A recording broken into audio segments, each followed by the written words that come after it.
the whole concept of media self-regulation and media accountability in Bulgaria, as well as in part of Southeast Europe where I live, started to evolve relatively recently, especially after the years after the fall of the Berlin Wall. And it started as a professional discussion among academic circles. This is where the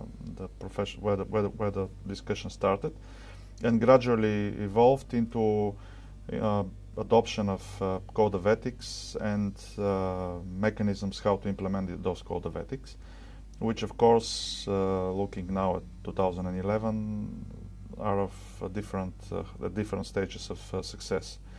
In Bulgaria, after 7 attempts to adopt a code of ethics for the media and journalists, this happened only in 2005, and it was only after we have been finally able to bring together all interested parties, meaning the journalist community, the editors of the newspapers and broadcast media, as well as the owners, or at least the majority of them, and the public, so to say, at large.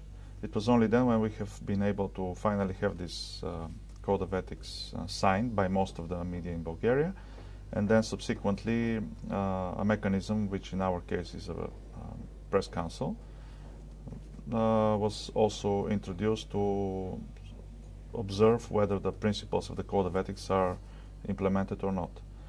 In other countries in our region, there are also existing press councils. They exist even before ours, like for example the Press Council of Bosnia and Herzegovina, or the Press Council of Kosovo or Montenegro, and recently now there is a Press Council in Serbia.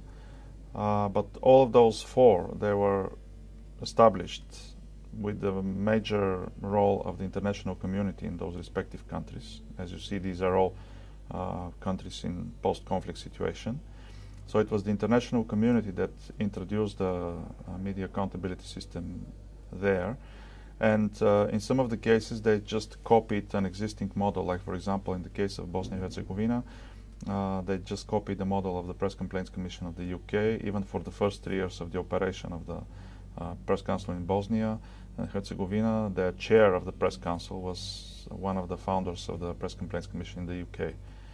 The same as in Kosovo, they also have an international chair of their Press Council.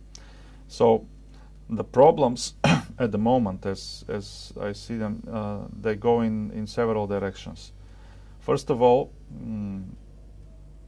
this is like, I'm going to repeat this all the time, there is no universal model for self-regulation in media across the board. That's for sure.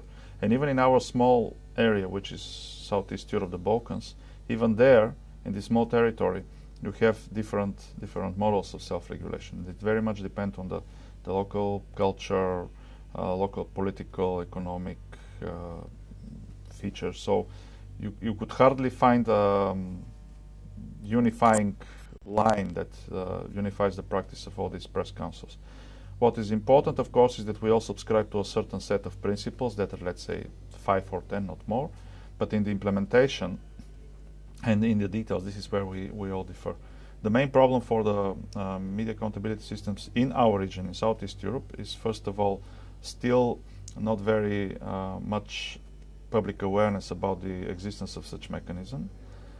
Secondly, is which is very typical for the media in the western part of Southeast Europe, still a very growing influence and interference in the work of media self-regulatory bodies and in the media of political and economic circles.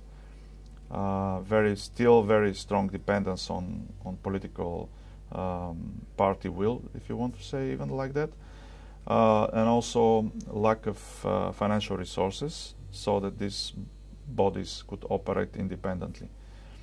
And then if you compare this situation in Southeast Europe with the situation that is among the press councils in